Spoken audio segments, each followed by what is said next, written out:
ఎన్నికల వేళ ప్రధాని మోదీ జగన్మోహన్ రెడ్డికి భారీ ఝలకిచ్చారు. ఆయన ఒక మీడియాకి ఇచ్చినటువంటి ఇంటర్వ్యూలో భాగంగా, నేను ఆంధ్రప్రదేశ్‌లో ఎన్నికల ప్రచారానికి వెళ్ళినప్పుడు, అక్కడ జగన్మోహన్ రెడ్డి పాలన మీద ఆంధ్రప్రదేశ్ ప్రజల్లో తీవ్ర వ్యతిరేకత చూశాను. ఈసారి ఆంధ్రప్రదేశ్‌లో అధికార మార్పిడి జరగడం ఖాయం అంటూ ప్రధాని మోదీ గారు ఆ ఇంటర్వ్యూలో జగన్మోహన్ రెడ్డి గురించి తొలిసారి స్పందించినటువంటి నేపథ్యంలో, ఇప్పుడిది సర్వత్రా చర్చనీయాంశంగా మారింది. ఈ నేపథ్యంలో ఈ అంశానికి సంబంధించి మనతో చర్చించేందుకు ప్రముఖ సీనియర్ జర్నలిస్ట్ డివిఎస్ గారు మనతో ఉన్నారు. సార్‌తో మాట్లాడదాం. సార్ నమస్తే సార్. నమస్తే. సార్ చిలకలూరిపేట సభలో అసలు ప్రధాని మోదీ గారు జగన్మోహన్ రెడ్డిని విమర్శించలేదు అంటూ నిన్న మొన్నటి వరకు కొన్ని ఆరోపణలొస్తున్నటువంటి నేపథ్యంలో, ఎన్నికల వేళ ప్రధాని మోదీ జగన్మోహన్ రెడ్డికి భారీ ఝలకిచ్చారు. ఆయన ఒక మీడియాకి ఇచ్చినటువంటి ఇంటర్వ్యూలో భాగంగా, నేను ఆంధ్రప్రదేశ్‌లో ఎన్నికల ప్రచారంలో పాల్గొనడానికి వెళ్ళినప్పుడు, అక్కడ జగన్మోహన్ రెడ్డి పాలన మీద ఆంధ్రప్రదేశ్ ప్రజల్లో తీవ్ర వ్యతిరేకత చూశాను. ఆంధ్రప్రదేశ్‌లో ఈసారి అధికార మార్పిడి జరగడం ఖాయం అంటూ ఆయన చెప్పడం ఇప్పుడు సర్వత్రా చర్చనీయాంశంగా మారింది. దీని మీద మీ విశ్లేషణ ఏంటి సార్? ప్రధాని నరేంద్ర మోడీ నుంచి ఆ కామెంట్స్ వచ్చాయంటే అర్థం అది కేంద్ర ఇంటెలిజెన్స్ సమాచారం. ఎగ్జాక్ట్‌లీ. కేంద్ర హోంశాఖ దగ్గర ఉన్నటువంటి సమాచారం కేంద్ర ఇంటెలిజెన్స్ ద్వారా తెలిసిన అంశాలే గాదు. ఆయన ఇచ్చిన వ్యాఖ్యలు తన చిలకలూరిపేట పర్యటనలో ఏరియల్ సర్వేగా ఆయన పైనుంచి వస్తున్నప్పుడు కింద గుంటూరు నుంచి చిలకలూరిపేట నేషనల్ హైవే మొత్తం కిటకిటలాడిపోయింది. అవును. అక్కడేంటి ట్రాఫిక్ జామ్ అయింది. కిలోమీటర్ల దూరం ట్రాఫిక్ జామ్ అయిన జనం అంతా నడుచుకుంటూ, పరిగెత్తుకుంటూ వస్తుంటే, ఆయన వేదిక మీదకు వచ్చిన వెంటనే అడిగిన మొదటి ప్రశ్న మాజీ ముఖ్యమంత్రి చంద్రబాబుని, "అసలిక్కడ పోలీస్ ఏం జేస్తోంది? హ్మ్. ఏంటి ఇక్కడ ఎందుకు ట్రాఫిక్ జామ్ అయింది? ఇక్కడ పార్కింగ్ ఇంత పెద్దగా ఇక్కడ పార్కింగ్ ప్లేసులు కేటాయిస్తే, మొత్తం వెహికల్స్ అన్నీ గూడా అక్కడే ఎందుకని అక్కడ ఉండిపోయాయి" అంటూ ఆ గ్యాలరీస్ ఇన్‌చార్జ్ ఫెయిల్యూర్, నెక్స్ట్ ఆ ట్రాఫిక్ ఇన్‌చార్జ్ ఫెయిల్యూర్స్ మనకి చిలకలూరిపేట సభలో చూసాం. హ్మ్. ఏది? దాని ఫలితమే ఇద్దరు ఎస్పీలని సస్పెండ్ గూడా చేశారు. అవును. పరమేశ్వర్ రెడ్డి, రఘువీరారెడ్డి. అప్పుడు ఆ ప్రజా వ్యతిరేకత ఆయన చూసింది. హ్మ్. ఏది అసలు ఈ జనమేంటి? ఈ రావడమేంటి? పోలీస్ అడ్డుకున్నా గూడా ఇంతమంది జనం ఈ విధంగా నడుచుకుంటూ నేషనల్ హైవే మీద పరిగెత్తుకుంటూ రావడం ఏంటనేది ఆయనకొక పెద్ద పజిల్. ఏది? ఆయన ఆశ్చర్యపోయింది అదే అన్నమాట. దాన్నే ఈరోజు గూడా మరోసారి పంచుకున్నారు. ఏంటి? చిలకలూరిపేట సభకు పోలీసులెన్ని అవాంతరాలు కల్పించినా, నాయకుల్ని ఆపేసినా, ఆ! అక్కడ ఏ విధంగా శాంతి భద్రతలు భగ్నం చేయాలని కొంతమంది అధికారులే చూసినా గూడా, హ్మ్. ప్రజలు వేలం వెర్రిగా, తండోపతండాలుగా ఎగబడటమే జగన్మోహన్ రెడ్డి పాలన పట్ల ప్రజల్లో వ్యతిరేకత. హ్మ్. అది ఇవాళ మరోసారి ప్రధాని మోడీ గారు ఇచ్చిన ఇంటర్వ్యూలో మనకి బయటపడిందనమాట. ఇదే హ్మ్. గాదు, కేంద్ర ఇంటెలిజెన్స్ శాఖ దగ్గర ఎప్పటికప్పుడు సమాచారం ఉంటోంది. ప్రతి వారం శనివారం ఇంటెలిజెన్స్ శాఖకి ఇక్కడి నుంచి రిపోర్టులు వెళ్తున్నాయి. ఇక్కడ హ్మ్. రాజకీయ పరిణామాల్లో మార్పు, ఇక్కడ ప్రభుత్వం పైన తీవ్ర వ్యతిరేకత, ప్రజల్లో తీవ్ర అసంతృప్తి. పవన్ కళ్యాణ్ గూడా గతంలో అనేక సందర్భాల్లో జెప్పారు. ఇప్పుడే గాదు, 5, 6 నెలల క్రితమే పవన్ కళ్యాణ్ బహిరంగ సభల్లో తన దగ్గర ఇంటెలిజెన్స్ సమాచారం ఉందని, 30,000 మంది మహిళల అదృశ్యం నాకు కేంద్ర ఇంటెలిజెన్స్ సమాచార వర్గాల నుంచే తెలిసిందని మనం విన్నాం. అంటే ఏంటి? ఆంధ్రప్రదేశ్ పైన కేంద్ర ప్రభుత్వం డేగ కన్నేసింది. హ్మ్. నిశితంగా దృష్టి పెట్టింది. ఎప్పటికప్పుడు ఇక్కడ జగన్మోహన్ రెడ్డి పైన వ్యతిరేకత, తెలుగుదేశం పైన సానుభూతి, జనసేన పైన సానుభూతిని గమనిస్తూనే తెలుగుదేశం, జనసేన పొత్తులోకి బీజేపీకి రావటానికి గూడా కారణం అదే. హ్మ్. ఏది? నాడిని కనిపెట్టారు. పీపుల్ పల్స్ చూశారు. రాబోయేది తెలుగుదేశం, జనసేన ప్రభుత్వం అని గ్రహించే ప్రధాని మోడీ, అమిత్ షా ఇద్దరూ గూడా ఈ 2 పార్టీలతో పొత్తుకి తల ఊపారు. హ్మ్. అప్పటిదాకా మనకేం బీజేపీ పొత్తులోకి రాదనుకున్నాం. జగన్మోహన్ రెడ్డి గూడా అనేక పర్యాయాలు వెళ్లి కలిసి గూడా అభ్యర్థించారు. మీరు పొత్తులోకి రావద్దు. నేను గెలిచిన ఎంపీ సీట్లన్నీ మీకే దారాదత్తం చేస్తాను. హ్మ్. ఇలా హామీలు జగన్మోహన్ రెడ్డి నుంచి లభించినా గూడా వాళ్ళెందుకని మరి పొత్తు పెట్టుకున్నారు? జగన్మోహన్ రెడ్డి గెలవడనే సమాచారం వాళ్ళ దగ్గర ఉంది గాబట్టే.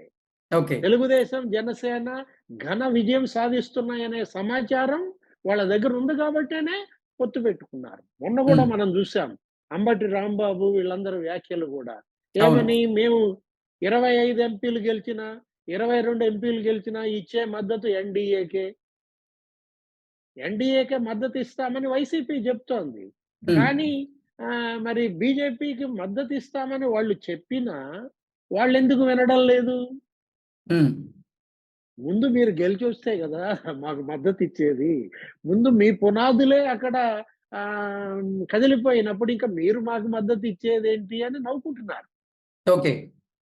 బీజేపీకి కేంద్రంలో ఎన్‌డీఏకి మద్దతు మేమిస్తామని వైఎస్ఆర్ కాంగ్రెస్ పార్టీ మంత్రులు చెబుతున్నా, అది హ్మ్. నవ్వుల పాలైందంటే కారణం ఇదే. ఎందుకంటే 5, 6 నెలల ముందే ఆంధ్రప్రదేశ్ ప్రజలు డిసైడ్ అయిపోయారు. హ్మ్. ఎప్పుడైతే మాజీ ముఖ్యమంత్రి చంద్రబాబుని జైల్లో పెట్టారో, 53 రోజులు ఆయన జైల్లో మరి రాజమండ్రిలో నిర్బంధించారో, 70 దేశాల్లో యువత రోడ్ల మీదకొచ్చి ధర్నాలు చేసిందో, హైదరాబాద్‌లో మీరు కూడా చూసుంటారు. మెట్రో విత్ సీబీఎన్ ఏ హ్మ్. విధంగా ఇక్కడ హైదరాబాద్‌లో ఎగబడ్డారో కూడా మనం చూసాం.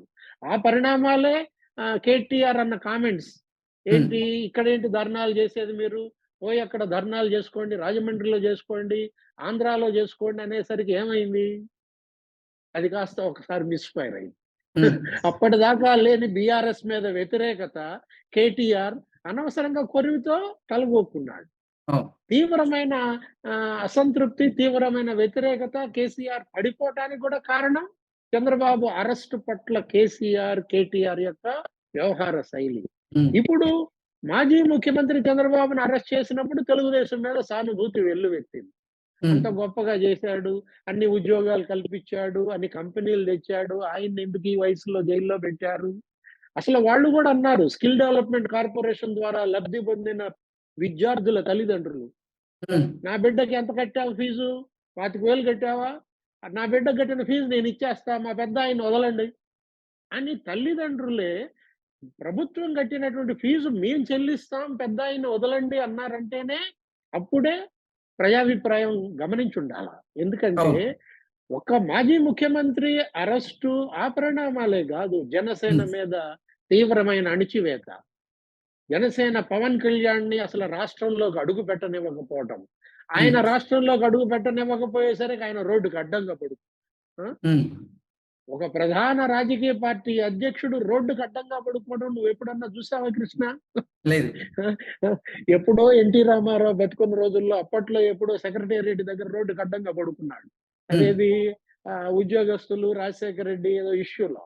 మళ్ళా పవన్ కళ్యాణ్ రోడ్డుకి అడ్డంగా పడుకున్నాడంటే ఆ రోజే తెలిసిపోయింది. ఈ ప్రభుత్వం కూలిపోతుంది. హ్మ్. మాజీ ముఖ్యమంత్రి చంద్రబాబును అరెస్ట్ చేసినప్పుడే తెలిసిపోయింది. ఈ హ్మ్. ప్రభుత్వం ఇంక మళ్ళా ఇంకోసారి అధికారంలోకి రాదు.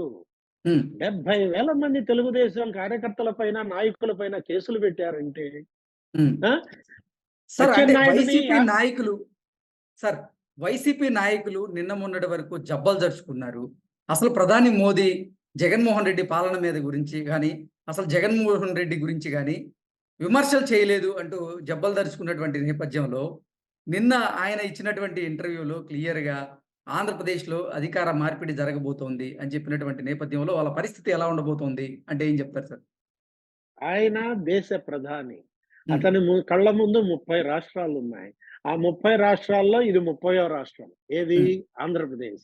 ఆంధ్రప్రదేశ్ పరిణామాల పట్ల ఇప్పుడు చిలకలూరిపేటలో నరేంద్ర మోడీ వైసీపీని ఏమనలేదు. జబ్బలు దడుచుకున్నారంటే అది హాస్యాస్పదం. హ్మ్. కాకపోతే ఈ ఇంజెక్షన్ ఇచ్చాడు. చిలకలూరిపేట సభలో ప్రధాని మోడీ ఇచ్చిన ఇంజెక్షన్ ఇది హ్మ్. దున్నపోతు చర్మం. హ్మ్. దీనికేంటి తెలియలేదు. ఆయన ఇంజెక్షన్ చేసిన సంగతి కూడా తెలియలేదన్నమాట. వీళ్ళ తోలు మందం గాబట్టి. ఓకే. ఎందుకని ఆ రోజు బొప్పుడి సభలో ఏమన్నాడు? హ్మ్. జగన్మోహన్ రెడ్డి క్యాబినెట్ అవినీతిలో కూరుకుపోయింది అన్నాడు. హ్మ్. జగన్మోహన్ రెడ్డి మంత్రులంతా, ముఖ్యమంత్రి సహా మంత్రులంతా గూడా అవినీతి కుంభకోణాల్లో కూరుకుపోయారు అన్నారు. ఎవరు? హ్మ్. నరేంద్ర ప్రధాని మోడీ మోడీ. ఒక్కొక్క హ్మ్. మంత్రి ఆ మంత్రిత్వ శాఖలో చేసిన అవినీతి చిట్టా మొత్తం నరేంద్ర మోడీ దగ్గరుంది. హ్మ్. పెద్దిరెడ్డి రామచంద్రారెడ్డి 35,000 కోట్ల సంపద ఏ విధంగా సంపాదించాడు? మోటార్ సైకిల్‌కి గతి లేనటువంటి పెద్దిరెడ్డి రామచంద్రారెడ్డికి ఇవాళ 35,000 కోట్ల సంపద ఎక్కడి నుంచి వచ్చిందని ఆదిమూలం ప్రశ్నించాడు. హ్మ్. వైసీపీ ఎమ్మెల్యే రామచంద్ర యాదవ్ దానిపైన పెద్ద పిటిషన్ ఇచ్చాడు. సిబిఐ ఎంక్వైరీ అడిగారు. హ్మ్. అతనే గాదు. బొత్స సత్యనారాయణ. ఇవాళ బొత్స సత్యనారాయణ గతంలోనే జెప్పాడు. నాకు 5 రాష్ట్రాల్లో లిక్కర్ సిండికేట్ ఉంది. 5 జిల్లాల్లో మా కుటుంబం లిక్కర్ వ్యాపారంలో ఉందని. హ్మ్. ఒకప్పుడు బొత్స సత్యనారాయణ ఆస్తులేంటి? ఇప్పుడు బొత్స సత్యనారాయణ ఆస్తులేంటి? ఈ 5 ఏళ్లలో విద్యాశాఖ మంత్రిగా బొత్స సత్యనారాయణ నాడు, నేడు అదో పెద్ద స్కామ్. 10,000 కోట్లు గోల్‌మాల్. ఏది హ్మ్. నాడు, నేడు అనే దాంట్లో. ఆ! ఆ తర్వాత టాబ్లెట్‌లు కొనుగోళ్ళు. ఆ! ఆ తర్వాత ఇంకా ఈ బైజూస్ అనేది ఒక కుంభకోణం. అదొక 1000 హ్మ్. కోట్లంటారు. ఇదొక 1000 కోట్లంటారు. ఏ మంత్రి ఇవాళ ఇక్కడ అవినీతి కుంభకోణాల్లో లేరు? ధర్మాన ప్రసాదరావు ఇక అదో పెద్ద తిమింగలం. ఏది రెవెన్యూ శాఖను అడ్డం పెట్టుకొని ఏ విధంగా విశాఖపట్నంలో ఎన్ని వందల ఎకరాలు కొల్లగొట్టారో చూసాం. ఒక్క హ్మ్. విశాఖపట్నంలోనే 40,000 కోట్ల భూ స్కాములు జరిగాయంటే, ఒక్క మద్యం కుంభకోణంలోనే 40,000 కోట్ల అవినీతికి పాల్పడ్డారంటే, ఒక్క ఇసుకలోనే 40,000 కోట్ల స్కాములు చేశారంటే, ఈ చిట్టాలు మొత్తం ఆయన దగ్గరున్నాయి. హ్మ్. ఎవరి దగ్గర?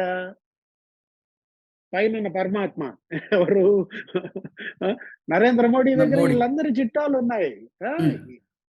పెద్దిరెడ్డి అవినీతి, ధర్మాన ప్రసాదరావు అవినీతి, బొత్స సత్యనారాయణ అవినీతి, ఆ! ఆదిమూలం సురేష్ అవినీతి, అంబటి రాంబాబు కరప్షన్, విడుదల రజనీ కరప్షన్, మంత్రి రోజా కరప్షన్, ఎవరెవరు ఏ సీట్లు ఎంతెంత రేట్లకు అమ్ముకున్నారో కూడా వాళ్ళ దగ్గర ఉన్నాయన్నమాట. ఓకే. అందుకే ఆయనేమన్నాడు జస్ట్ ఇంజెక్షన్ చేశాడు. ఏంటి? హ్మ్. Jaganmohan Reddy Jaganmohan Reddy cabinet cabinet. అవినీతి కుంభకోణాల్లో కూరుకుపోయింది అన్నాడు. మళ్ళా హ్మ్. రేపొస్తున్నాడు. రేపు మళ్ళా 2 రోజులు ఆంధ్రప్రదేశ్‌లో ఒక 4 సభలు చేయబోతున్నాడు. అనకాపల్లి, పీలేరు, ఆ! రకరకాల చోట్ల. విజయవాడలో రోడ్ కొర్రుగాల్చి షో వాత కూడా జరగబోతుంది. పెట్టబోతున్నారంటూ కొన్ని వార్తలైతే వస్తున్నాయి. ప్రధాని రాబోయే మోదీ 2 గారు రోజులు జగన్మోహన్ రెడ్డికి కొర్రుగాల్చి వాత పెట్టబోతున్నారు అంటూ కొన్ని వార్తలొస్తున్నాయి సార్. ప్రధాని మోడీ కర్రుగాల్చి వాత పెట్టటం దేవుడెరుగు. ముందు ప్రజలు రెడీగా ఉన్నారు.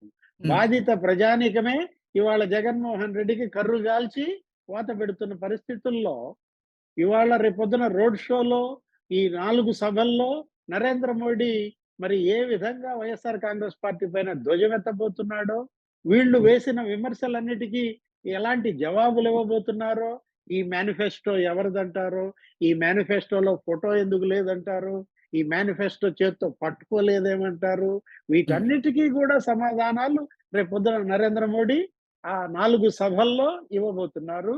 ఓకే. చింకి చేట చేస్తాడనమాట. చాకి రేవు పెట్టే రోజు రేపో ఎల్లుండో. Okay. Okay sir. Thank you so much sir.